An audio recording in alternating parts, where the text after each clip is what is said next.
dahi hitam itu tidak harus selalu menjadi pertanda orang yang benar sujudnya.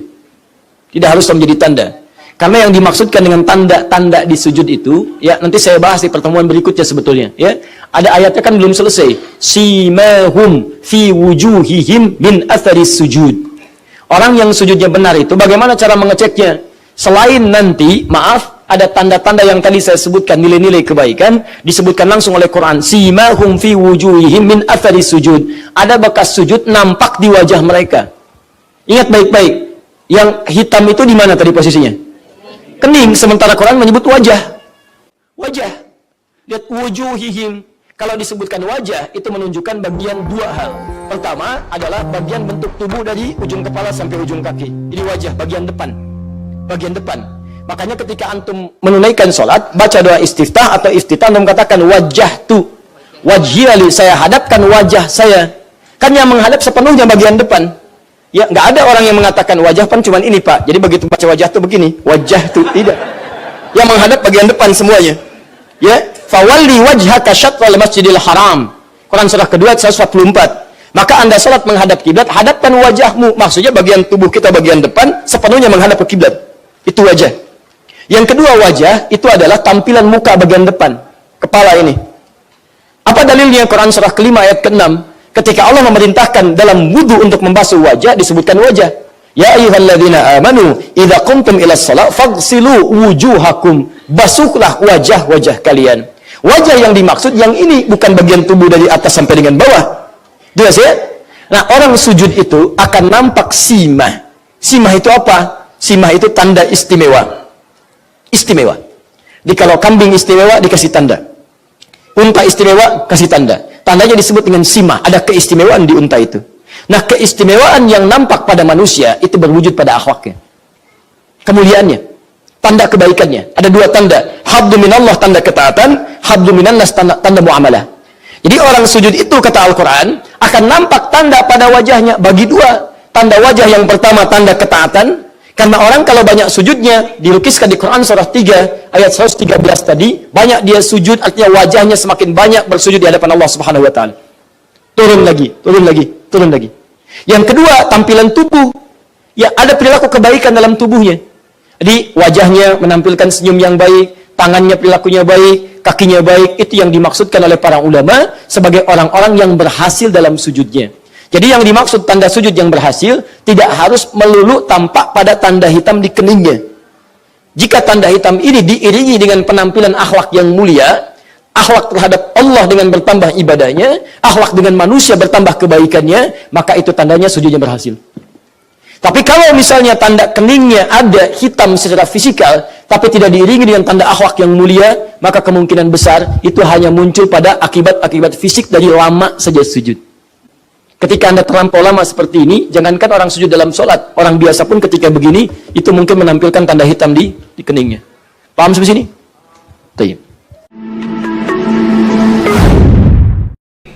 Simahum fi wujuhihim min atharis sujud. Tampaklah di wajah mereka bekas sujud.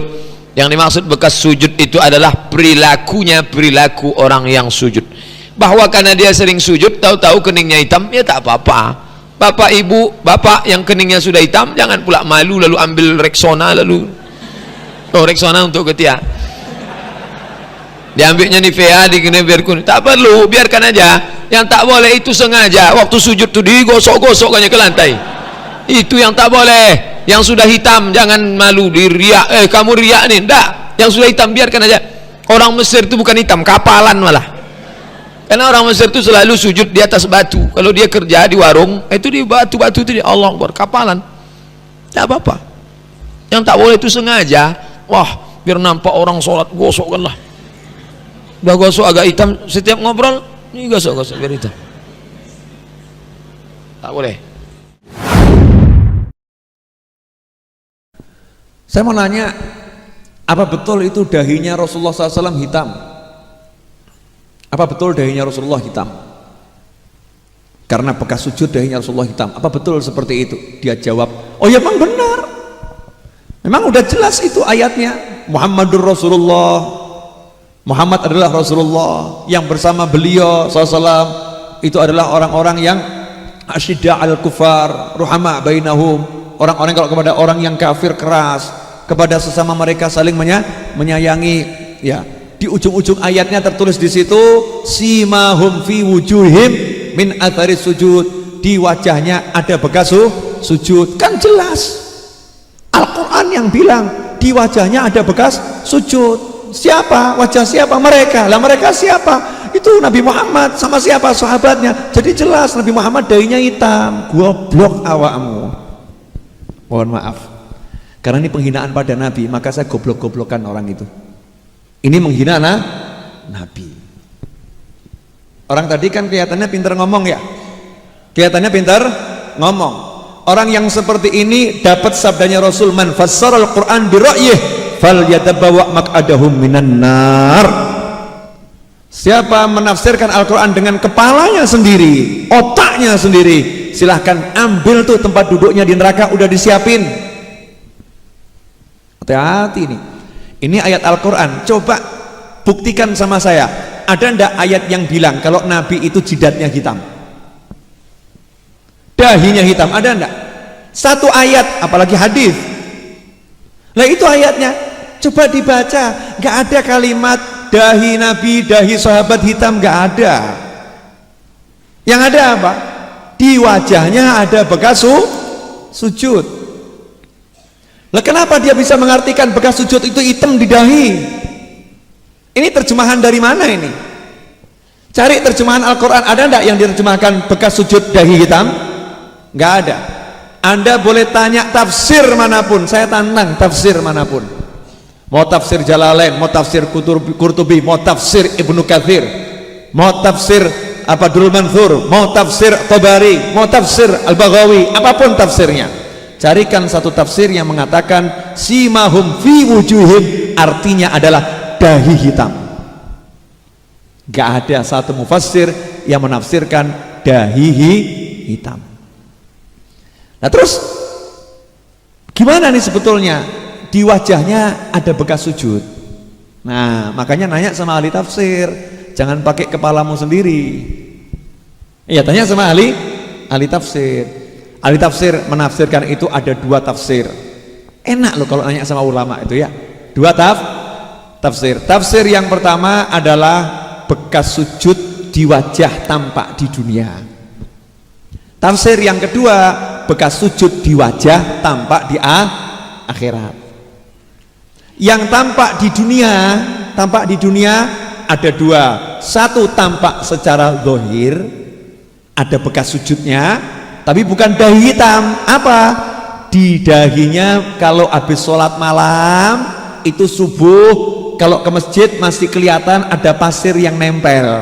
Kenapa? Nggak wudhu lagi, sebab wudhunya belum batal, malam tidak tidur, sehingga dikenali ini loh orang-orang kalau malam mereka tidak pernah tidur karena di dahinya ada bekas tanah yang nempel, bukan dahinya hitam. Jelas kan? Tafsir yang kedua, tampak di wajah, artinya apa? Di dunia ini karena malam itu sujud terus sholatnya itu banyak, maka pada pagi harinya tampak wajahnya pucat karena kurang tidur. Wajahnya pucat karena kurang tidur. Tampak di wajahnya bekas sujud, bekas malam melek sholat. Ya, tampak wajahnya pucat, sufroh fi wujuhim. Warnanya pucat. Warnanya pucat ketoan. Oh, ini malam nggak tidur ini. Tapi karena sholat. Kemudian tampak di wajahnya bekas sujud, artinya apa? Karena malam itu digunakan ibadah terus. Kalau pagi wajahnya jadi walaupun pucat tapi berseri-seri.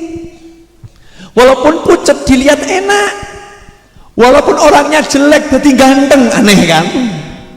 Karena ada bekas sujud, dilihat nentremno ati.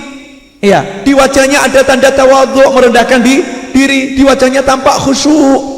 Itu yang dimaksud bekas sujud di dunia. Lah di akhirat bagaimana? Bekas sujud di akhirat, wajahnya ini di akhirat akan bercahaya lebih dari wajahnya orang lain, sehingga kelihatan oh itu tuh yang banyak sujud nih, yang banyak sholat, yang banyak sholat, di wajahnya ada bekas sujud. Nah terus bagaimana dengan jidat hitam, Beb, dahi hitam? Ya, itu kecelakaan. Mohon maaf, itu kecelakaan. Artinya apa? Ada manusia-manusia yang kulitnya sensitif. Kemudian dahinya hitam, ya nggak apa-apa. Jangan dicela, jangan dicela. Memang kulitnya begitu, mau diapakan? Masuk kemudian mau dicat putih, tambah aneh kan gitu ya.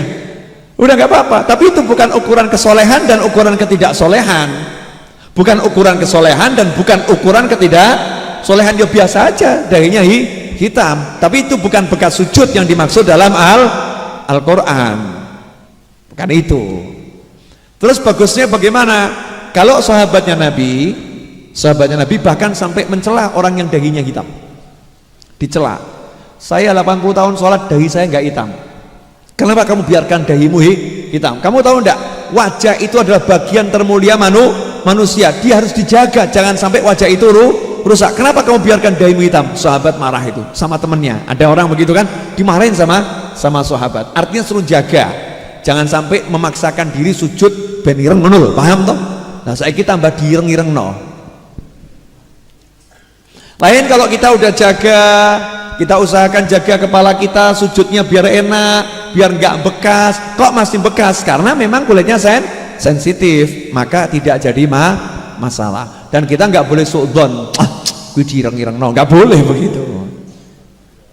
Ya kan, nggak boleh seperti itu. Ah ini riak, ini riak, nggak boleh seperti itu. Jelas ini ya. Nah ini, maka hati-hati. Nah jenengan kalau mau tahu bekas zikir saya kasih tahu. Bekas zikir sama juga bekas main kartu. Ini loh, mata kaki itu loh. Orang yang banyak silau main kartu sama zikir itu kan mesti kakinya hitam gitu kan ya. Kakinya hitam lah. Itu ciri-ciri orang yang banyak main kartu atau banyak zikir. Silahkan bedakan sendiri. Makanya kan bukan ukuran ya. Ukurannya bukan masalah hitamnya, paham enggak ya? Ya itu ngapal kan, ya nggak apa-apa kalau hitam nggak jadi masalah, tapi ukurannya bukan itu. Apalagi memfatwakan, oh Nabi dahinya hitam, ini kurang ajarnya luar biasa.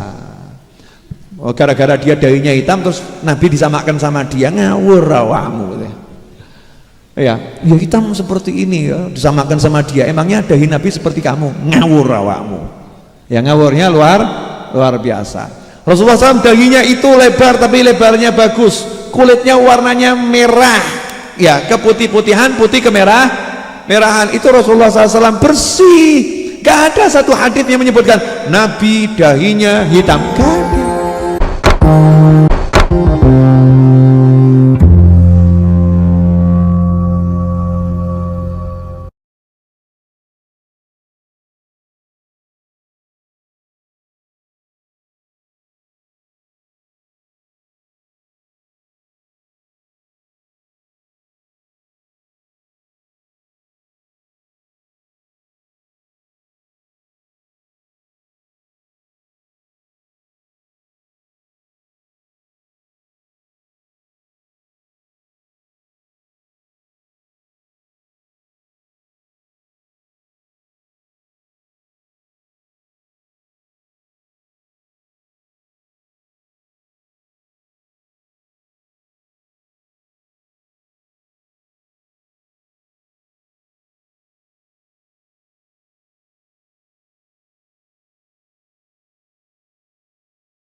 Rabbana atina fid dunya hasanah fil akhirati hasanah wa qina adzabannar. Shallallahu ala sayyidina Muhammad sallallahu alaihi wa sallam. Subhana rabbika rabbil izzati amma yasifun.